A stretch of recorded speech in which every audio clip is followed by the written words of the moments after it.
Hey guys, welcome back to my channel. So I am back with another Colourpop review. I know a lot of you guys are excited about this collection, as am I. This is a very exciting collection. You already know what we're going to be talking about by the title, so let's go ahead and dive into this collection. Now, Colourpop just came out with 5-pan eyeshadow palettes. I know, and a lot of people are saying they look just like Natasha Denona dupes, which I don't own any Natasha Denona palettes, but I've seen them. I see them all the time on Instagram. They look exactly the same. I'm not sure how like formula goes, probably not the same formula at all, but if you have been wanting a Natasha Denona 5-pan palette and you just can't bring yourself to pay that price point for that particular palette, I feel like this just may be the next best thing. I'm gonna go ahead and dive into each of these palettes. I did create this look today with one of the palettes, but I also pulled one shade out of one other 5-pan palette. But I'm really excited to dive into this with you guys. But I will have a tutorial on this look towards the end of this video, so if you're curious on how I got this look, then definitely stay tuned to the end of this video. But before we get into that, we're gonna dive into each of these 5-pan palettes. All of these palettes retail for $10 a piece, which there's a little bit of like controversy regarding the pricing of this palette, because Colourpop's 9-pan palettes are $12, which is $2 more than these 5-pan palettes, and these 5-pan palettes are $10. So I can see why some people are a little bit like, you get 9 shades for $12, but you get 5 shades for $10. I saw a lot of people under Trend Mood's comments on this post about how the palette should be cheaper than $10. But let's go ahead and start off with this palette right here. This is the Cherish palette. This one is basically the red theme palette of this collection. By the way, I will say that unfortunately 2 of my palettes came with broken shades in here, so I didn't get to use these today, but I did try my best to swatch these for you guys. I contacted Colourpop about that. Sometimes I could just easily repress a shade, but these shadows seem really fragile, so it was kind of hard for me to repress it because it keeps coming out of the pan. So then I decided to just contact Colourpop and hopefully they'll replace these. Each of these palettes you get 4.5 grams of product, which is 15 ounces. The middle shade in this palette has an asterisk, which means it's not necessarily intended for the immediate eye area. Just want to throw that out there just in case you're wondering. And sometimes that has a lot to do with the pigments and the dyes that are in these shadows that tend to cause staining. If you are sensitive to shadows, I'd recommend doing maybe like a patch test on your skin somewhere, see how you react to it, and go from there. I do feel like all, if not some, of these palettes have a lot of shades that you could dupe within other Colourpop palettes. So I feel like the 5-pan palettes are really great if you just want something that's travel friendly and you don't like big palettes. You're that kind of person that loves smaller palettes. This is probably the route that you would go in. Personally, these are low-key kind of like monochromatic palettes. Kind of. The color story matches the outside packaging. It's not completely monochromatic, but whatever color you see on the outside is the color majority of the shades in the inside of the palette. I do want to show you guys a couple of Colourpop palettes next to this one, just in case you have those palettes and you just want to see some side-by-sides.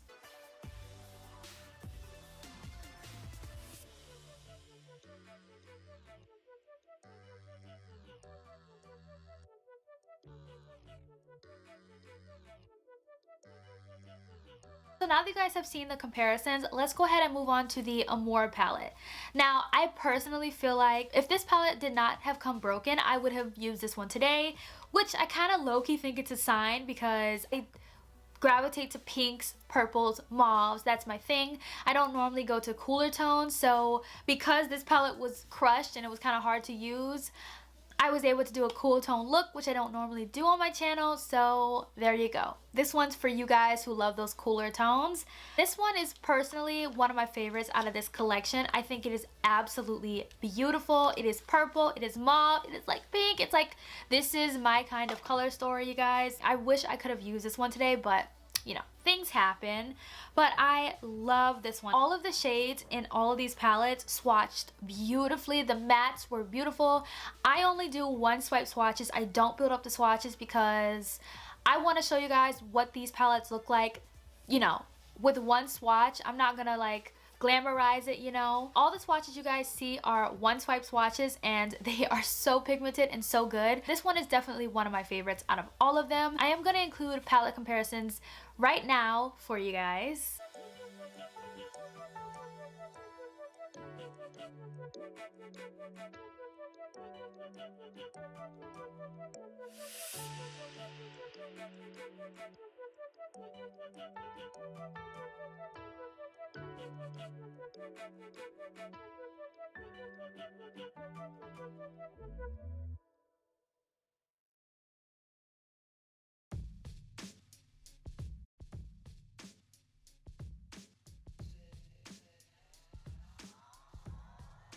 By the way, the Amour palette does have two asterisks, one being the middle shade, which is a pressed glitter, and then the last shade right here, which is Darling. Probably because of the dyes with this one, but yeah. So there is a pressed glitter in this palette. Let's go ahead and move on to the Crush palette. So this one is the orangey brownish palette, and quite frankly, this one is probably my least favorite palette.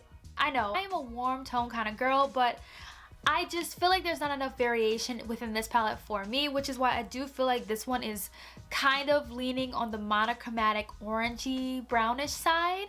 If you are the kind of person that loves orange toned shadows, this is the palette for you. You definitely will love this palette. This is a great palette for the summertime and also a really great companion palette. So I am going to go ahead and include some palette comparisons with this palette right now.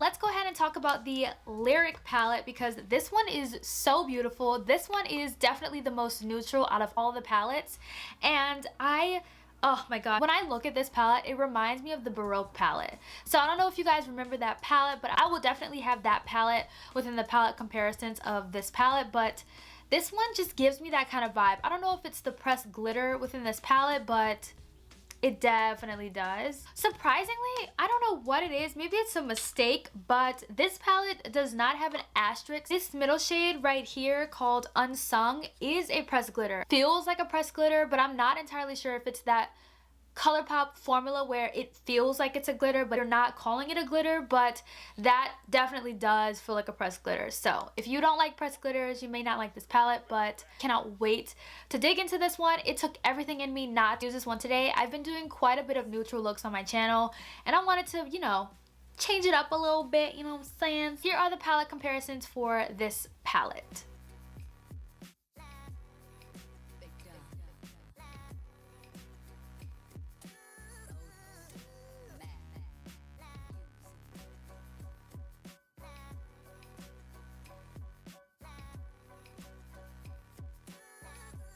Okay, and lastly for this collection, we have the Ballad palette. Now, I don't normally gravitate to cool tone palettes, as I said before, which this is the palette that I'm wearing today.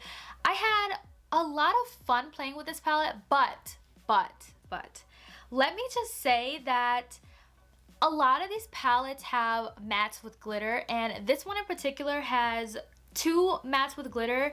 Kind of wish that the black in this palette did not have glitter in it because I needed the darkest shade to like deepen up the crease. I was looking in the other palettes to see what I could use, but all the other palettes are not really like cool toned as much as this one. Like this one is like full on cool tone, gray, black, you know what I mean? So I couldn't really use the other palettes, so I was stuck using this black with glitter, and I really didn't want to pull from another palette. Wanted to keep it strictly between this collection of palettes. It ended up coming out nice. I got the effect that I was going for. I love using mattes with shimmer in them on the lower lash line because I just think it adds a little something extra, you know what I mean? But yeah, that's one thing that I noticed. I personally will feel the need to pull from other palettes just because I won't get everything that I need out of this one palette, even though I think that that's what they intended, because looking at these palettes, each palette has a deep enough shade in it to like deepen up the crease, you know? So if I hold up these palettes, you guys can see the first shade up here is the deepest shade in the palette. So I will commend Colourpop for doing that. They have deep enough shades to darken up the crease, which, you know, that's something that I feel like everyone would ask for, just a shade to deepen, like a deepening shade. On the opposite end, you have the lightest shade in each palette, which is really nice. All of these palettes have transition shades. I do think that these palettes were really, really well thought out, and I cannot complain. I think these are really great travel-friendly palettes, and they're really pretty palettes. This low-key feels like it could have been a Valentine's Day collection, so who knows what they're gonna come out with for Valentine's Day this year. But all in all, I like these palettes. I like the idea of this. I like the fact that these are low-key Natasha Denona dupes, and they're really cheap, so I can get down with that because I don't own Natasha Denona, but I'll buy these for $10, you know? But yeah, I feel like a lot of people can get the same effect that the Natasha Denona palettes have with these, so that's a plus. I don't know if they're necessarily dupes as in like same shadows, but I think they're dupes in the way of the design of them, if that makes sense. Now that I got that all out the way, we can move on to this look. So if you want to see how I got this look, then definitely keep on watching. So we're going to start off with the shade Epic in the Ballad palette. And I didn't realize that this was really light, so I decided to just use this shade to kind of set the lid. Don't worry, I'm going to go in with another shadow to kind of like deepen up the transition shade, I guess. But this was just a little bit too light for me, so that's what I'm doing here, just blending it in all over the lid. And then next we're going to go into the Lyric palette, and we're going to go into the shade Ode. This was the next best thing, honestly, for transition shades that's cooler tone throughout all the palettes. So I'm just using this to kind of deepen up the crease, but I mean, I'm just working with what I got here, you know what I'm saying? But it ended up working out well for me. It was just a transition shade. Now we're going to go into the shade Prose, and I needed a shade to really, really deepen the crease in the outer corner. So I'm just taking this shimmery black and doing that. It's not as pigmented as I thought that it would be, but I'm working with it. It's a good thing because I can build it up to the intensity that I want it to be, but I'm just making sure it is nice and blended in and that it's not messy, you know. I want to show you guys that there is a ton of fallout in these palettes. It is crazy, like it is ridiculous. Next, we're going to go into my Colourpop Cream Shadow in the shade Bronco. I love using this for cut creases. This makes cut creases so easy, you guys. Like, if you want to try cut creases, I highly recommend getting the cream shadow from Colourpop. This is from the Wild Nothing collection. It just makes cream shadow so easy. Like, I'm just doing it, you know? Next, we're going to go into the shade Novel back in the Ballad palette, and this is going to be the inner corner shade. I'm not taking it all over the lid. I just want this in the inner corner because I'm going to do a nice gradient effect. Next, we're going to go into the shade Drama. I want it to be like a light to dark kind of effect, and that's what I was going for, which it ended up turning out really pretty, honestly. So I'm really happy with how that looks. We're going to go back into the shade Prose just to kind of deepen up the outer corner a little bit. And then we're going to go on with my Colourpop Cream Gel liner in the shade Exit. This is that white liner. Very intense, honestly. I try to stay away from this liner, but I just felt like I wanted to do something different, so I used it. But I'm going to go back into the shade Prose to kind of use this as like a black liner along the lower lash line to kind of tone down that white liner because it can be a little bit too much sometimes, honestly. But yeah, it ended up looking really nicely, so I'm really happy with how that turned out. But that's it. That's the end of this look. Very simple, very easy. Very different for me. I hope you guys enjoyed it. Alright guys, I hope you guys enjoyed today's video. I hope you guys enjoyed the look. I hope it was helpful. Definitely let me know in the comments down below if you're going to pick up any of these palettes. If you already picked them up, they are available right now on Colourpop's site. They were out of stock last week, but as I'm filming this video, they are in stock, and it seems like they're restocking this collection quite frequently. So definitely pick them up. If you want to get all of these, you do get a little bit of a discount if you buy the whole collection together for $42 instead of paying $50 if you buy all these palettes separately. So that's a little tip in case you want to save a little bit of coin. They do have a little bundle deal if you get them all together. So I will see you guys in my next video. Bye guys.